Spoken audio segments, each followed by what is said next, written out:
Bueno, entonces, como habíamos mencionado, las neumolicinas que tiene Streptococcus pneumoniae van a funcionar de la misma manera que funcionaban las streptolicinas de Streptococcus pyogenes. Estas se van a encargar de lisar los eritrocitos y esta es la que le va a dar su aspecto de alfa hemólisis. La epidemiología de esta enfermedad se va a diseminar a través de los pulmones, los senos paranasales y por el oído medio. Se va a transmitir a través de cutículas respiratorias y va a ser más frecuente en niños, afectando principalmente a pacientes con esplenectomía. Y esto se debe a que aquí en el vaso, remontándonos a Inmuno, que igual lo van a ver próximamente, en el vaso encontramos unas personitas muy importantes, los cuales son los linfocitos T de zona marginal, y estos linfocitos T de zona marginal van a ser muy buenos contra microorganismos encapsulados. Entonces, si perdemos a los linfocitos T de zona marginal, lo que va a pasar es que vamos a ser más susceptibles a estas enfermedades. Enfermedades clínicas va a ocasionar neumonía, pero esta neumonía se describe como neumonía de tipo típico. Más adelante vamos a ver otros microorganismos que van a ocasionar otro tipo de neumonía que se conoce como neumonía atípica. Y esta se va a caracterizar por un inicio brusco de un cuadro de escalofríos y fiebre de 39 a 41 grados. Va a caracterizarse también por una tos productiva con esputo hemoptísico, aunque también puede ser de color verdoso amarillo.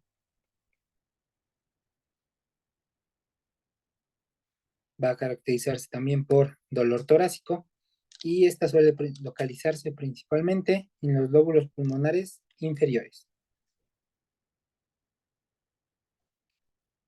Un dato muy importante es que siempre en estos casos se nos muestran radiografías, pero a este punto pues todavía no sabemos leer radiografías. Entonces, ¿qué es lo que necesitamos saber acerca de la radiografía de una neumonía típica por Streptococcus pneumoniae? Va a ser esto que vemos así, que es conocido como condensaciones. Va a ser una condensación en un lóbulo pulmonar. Como podemos ver, del otro lado no se ve de la misma manera. Entonces yo lo que les sugiero es que cuando vean aquí una bolita, como una concentración, algo blanco, es que piensen inmediatamente en Streptococcus pneumoniae, una neumonía de tipo típica. También vamos a encontrar enfermedades clínicas como otitis media y sinusitis. A lo largo de segundito van a llevar en IBC un caso clínico de otitis media y el agente etiológico es justamente el que estamos revisando el día de hoy, que es Streptococcus pneumoniae.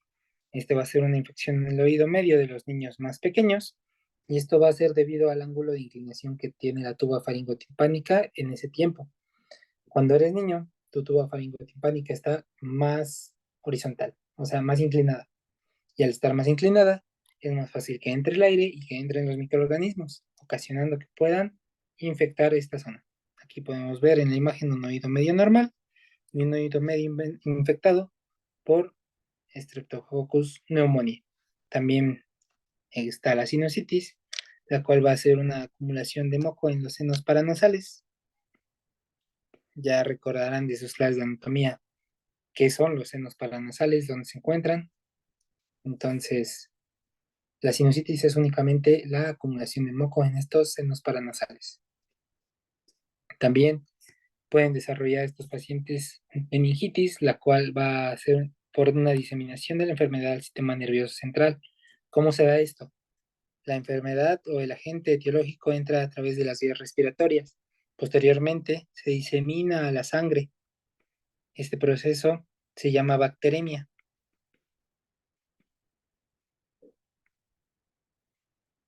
Y una vez que se disemina a la sangre, puede llegar al sistema nervioso central.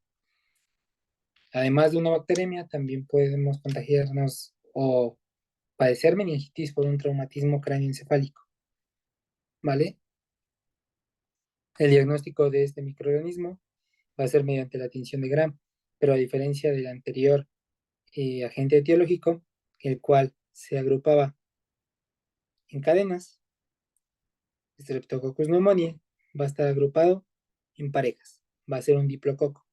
Entonces podemos verlo aquí en la imagen, que estos cocos están siempre agrupados en parejas.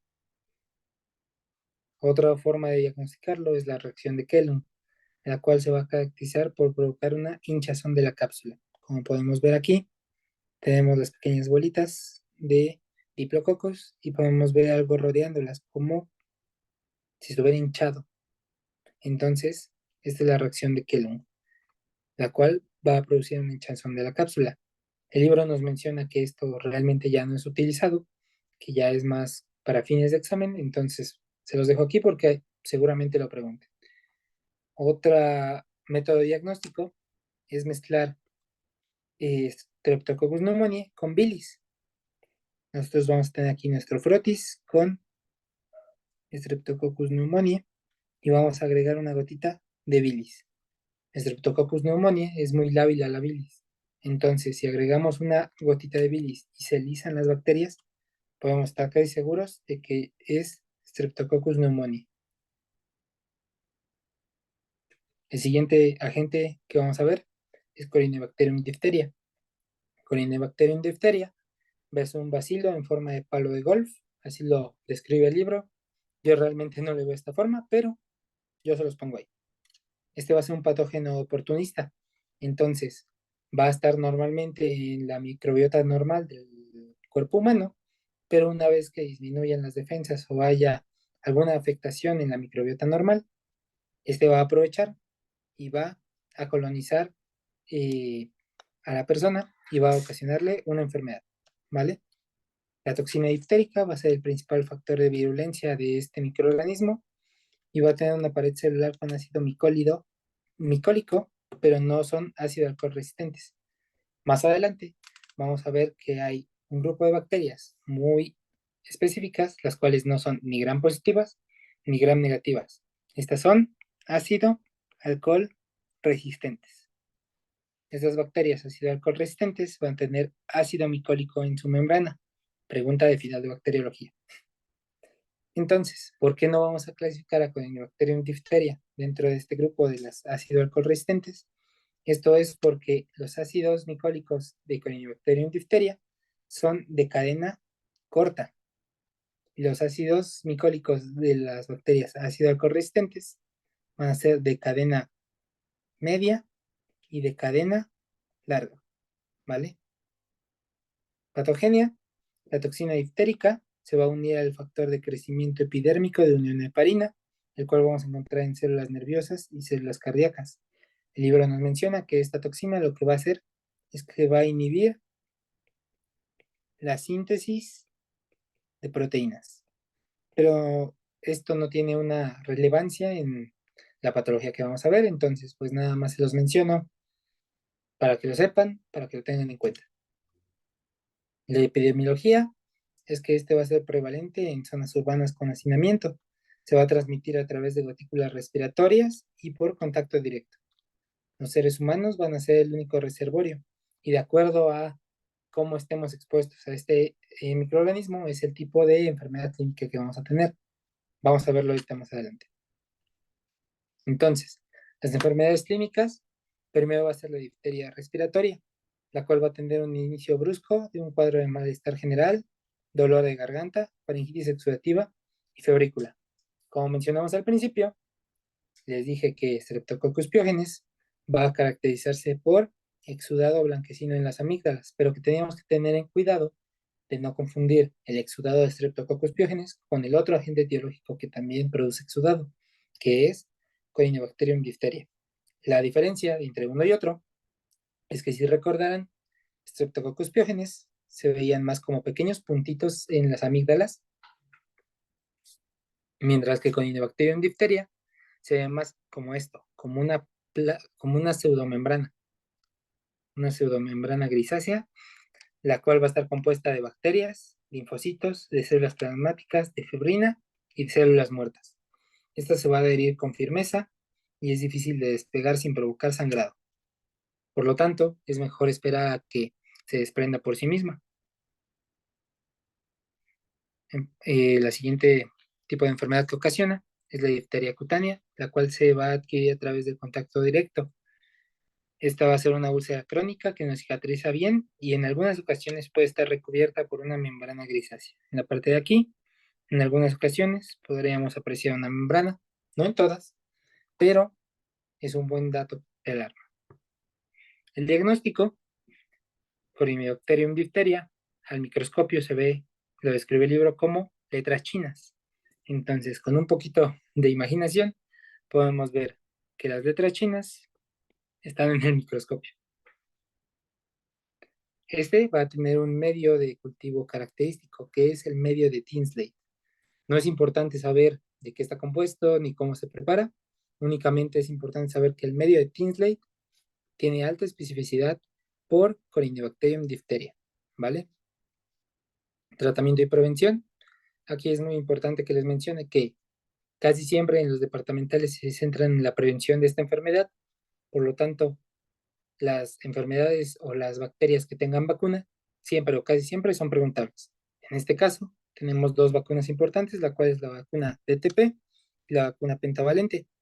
La vacuna pentavalente nos va a proteger contra difteria, contra tosferina, contra tétanos, poliomielitis e infecciones por Haemophilus influenza, mientras que la DTP nos va a proteger contra difteria, tosferina y tétanos. Les recomiendo que se aprendan, pues, cuáles son para este microorganismo, cuántas dosis y a qué edad se ponen normalmente. Es lo más preguntable de cada vacuna. Por último, tenemos Bordetella pertussis. Bordetella pertussis va a ser un cocobacilo muy pequeño. Ni es un bacilo, ni es un coco. Es un cocobacilo. Está como en el medio. Este va a ser gram negativo, a diferencia de los otros microorganismos que hemos visto, los cuales sean gram positivos. Y este va a ser el agente causal de la tosferina. La toxina pertussis va a ser el principal factor de virulencia de este microorganismo. Y la toxina pertussis lo que va a hacer es que va a aumentar la producción de moco. ¿Cómo? Mediante la inactivación de las proteínas que regulan a la adenilato ciclasa. Esto es muy molecular, solo sepan que la toxina pertussis va a inactivar a las proteínas que regulan a la adenilato ciclasa y por ende va a haber mayor producción de moco. La epidemiología, este se va a considerar una enfermedad de tipo pediátrica y se va a adquirir a través de la inhalación por aerosoles. La tosferina se va a dividir en tres fases principales: la fase catarral, la fase paroxística y la convaleciente.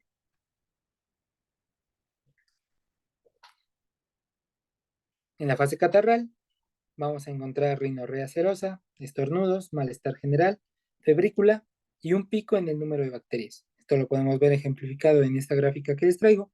Podemos ver cómo las bacterias llegan a un pico máximo y posteriormente empiezan a descender. Posteriormente tenemos la fase paroxística, la cual se va a caracterizar por accesos de tos paroxísticos.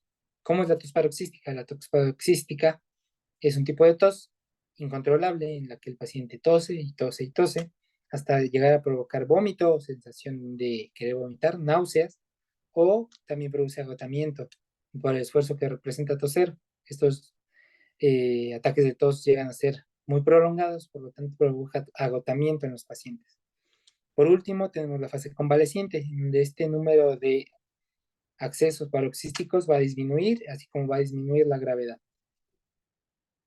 Al igual que el anterior agente, este tiene un medio de cultivo específico, el cual es el Bordet Genjung, y es importante mencionar que tengan un medio de cultivo específico no quiere decir que no se puedan cultivar en los medios inespecíficos o generales. Bordetella pertussis, al igual que con el Bacterium difteria, se pueden cultivar en agar sangre, se pueden cultivar en muchos cultivos más aparte de los específicos. Pero sepan que Borden Genchung tiene una alta especificidad por Bordetella pertussis. El tratamiento y prevención, al igual que el anterior microorganismo, es la vacuna DTP y vacuna pentavalente, porque como vimos, ambas nos provienen de difteria y de tosferina. Entonces ya saben, apréndase cuál es la vacuna que nos protege contra tal microorganismo, así como cuántas dosis y a qué edad se administra. También tenemos aquí el tratamiento farmacológico, que son la claritromicina y la acitromicina. Sin embargo, como ya mencionamos al principio, La farmacología no es algo importante en esta materia, ya que tenemos un bloque dedicado a ver toda la farmacología, que ya lo verán más adelante, en donde tenemos todos los antibacterianos, antifúngicos, antiparasitarios y antivirales. Y con esto hemos concluido la clase del día de hoy. Voy a detener la grabación.